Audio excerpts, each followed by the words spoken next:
Okay, welcome. Hello. I'm going to talk today about two people called Alex Jones. One is a Welsh woman who presents the One Show in the United Kingdom. The other is a Welsh woman who presents InfoWars in the United States of America. Now, the Welsh woman in the United States of America is masquerading as an overweight, soon to have an aneurysm, slightly balding, pudgy, borderline psychotic conspiracy theorist. And her makeup does slip occasionally.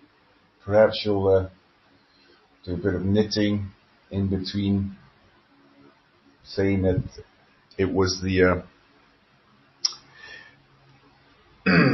Algerians that did it was an inside job. 9/11 was an inside job. I mean, they couldn't even spell 9/11 right. They got their order of the words wrong. It's 11/9, obviously. How do you spell the number 9? Is that a letter or number? Anyway, I like them to switch. I like Alex Jones, the Welsh woman in Texas, the pudgy one, who's balding with the sort of permatan and the little pudgy eyes, to take over the One Show for one evening. That would be good. Just one evening.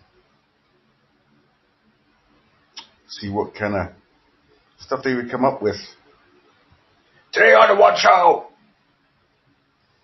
we've got Jam from Devon and these globalist pigs, pedophile scumbags. We're going to be going to Dorset for doing stuff like that.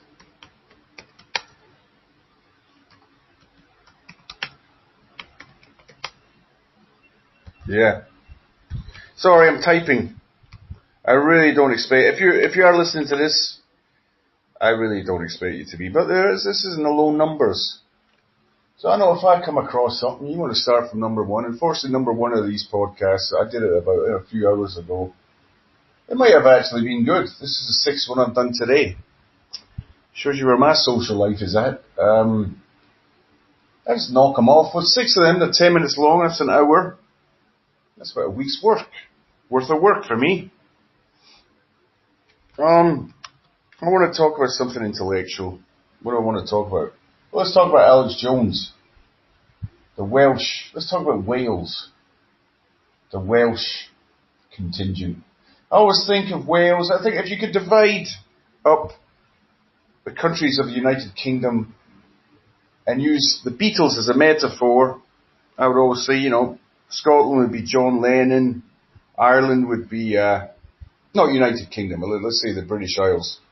Scotland would be John Lennon, Ireland would be Paul McCartney, Wales would be Ringo Starr, and of course England would be Pete Best. I've got to remember to do that one as well. Yeah. Do you mind if I do this? Beatles as British Isles. Yeah.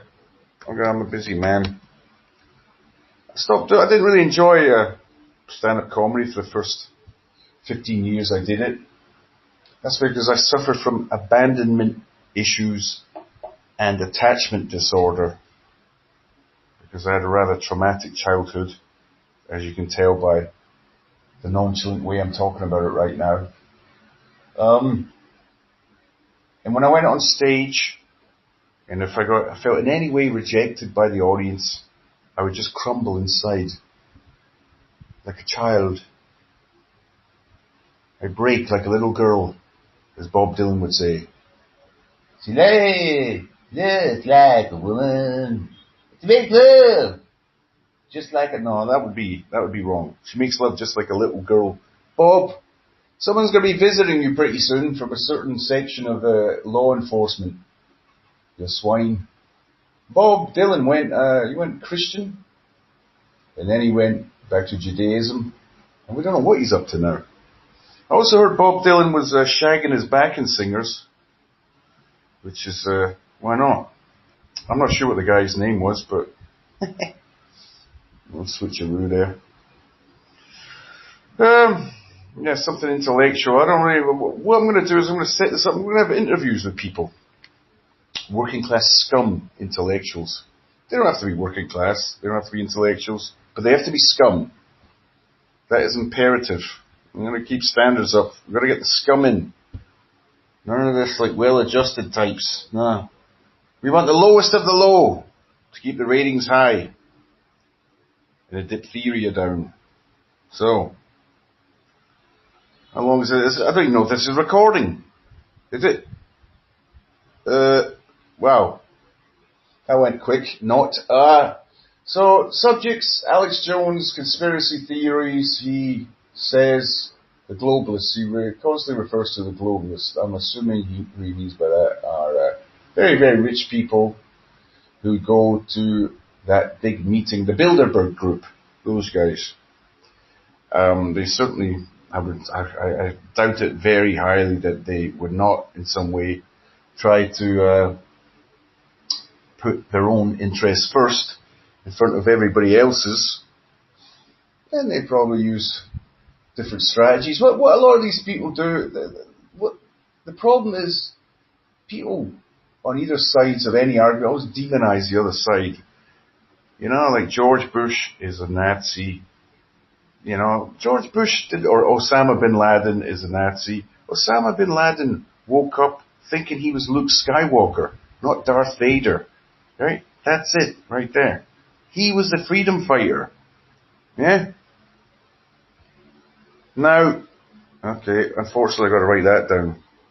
Right, bin Laden. Okay. Luke, I've already done material about this, but that's good. Woke up. I've already done it. Woke up. Luke Skywalker. So, now, see, this is a real problem with this take, and I mean, so, he did that. What did he do? Yeah. Oh yeah, so George Bush, he woke up. They use euphemisms. Right? They don't say, how can we, really, really rich people, hang on to our power while exploiting everybody else beneath us for no real reason, because we've already got enough money. They'll use words like, for example, in warfare, the generals do the same thing, collateral damage. They'll say something like militant, labor militancy, which is code for people who want a decent wage. Yeah? What else? I thought about this before. You know, my brain's all over the place. I've thought about this many a time. Labor militancy. Yeah, they use words. Yeah, competitive job market. In other words, low wages. Yeah? Labor militancy. Some people trying to get higher wages. In other words, money coming out of their pocket. And why do they need so much money? How much do they need? How do they sleep at night? Would I do the same thing if I was there as rich as them? It's a tricky one. I mean, you got to give it to Bill Gates, you know. Made all the money, he's giving it all away. You know, that's very, I don't see, what's his name, Zuckerberg doing that. Yeah, Bill Gates, it's not bad. Or maybe it's Zuckerberg doing, so who knows what he's doing. Actually, Zuckerberg, I'm doing YouTube, I'm sticking up on there, so hopefully he won't, have me censored or whatever. But, cause, unless Facebook, well, they've got to start, there's got to be new platforms, it's just the way it is. You can't just have this, these monopolies, it's just not cool. Get us a new one, man. The new, hip, trendy one. The skinny jeans. I don't know if skinny jeans are trendy anymore, they seem to have been around for quite a while now. But, I think flares are going to come back in. They've got to at some point, they always do. The skinny jeans, I mean, they've been around since the Strokes. I talked about them, you know, the Vinegar Strokes. When are flares going to come back in? What? Some guy's going to do it. Somebody in Vogue or something, some fashion designer is going to bring back flares. I give flares are going to be back in about a couple of years. Flares are going to come back in. It's been too skinny jeans for too long. That's my take.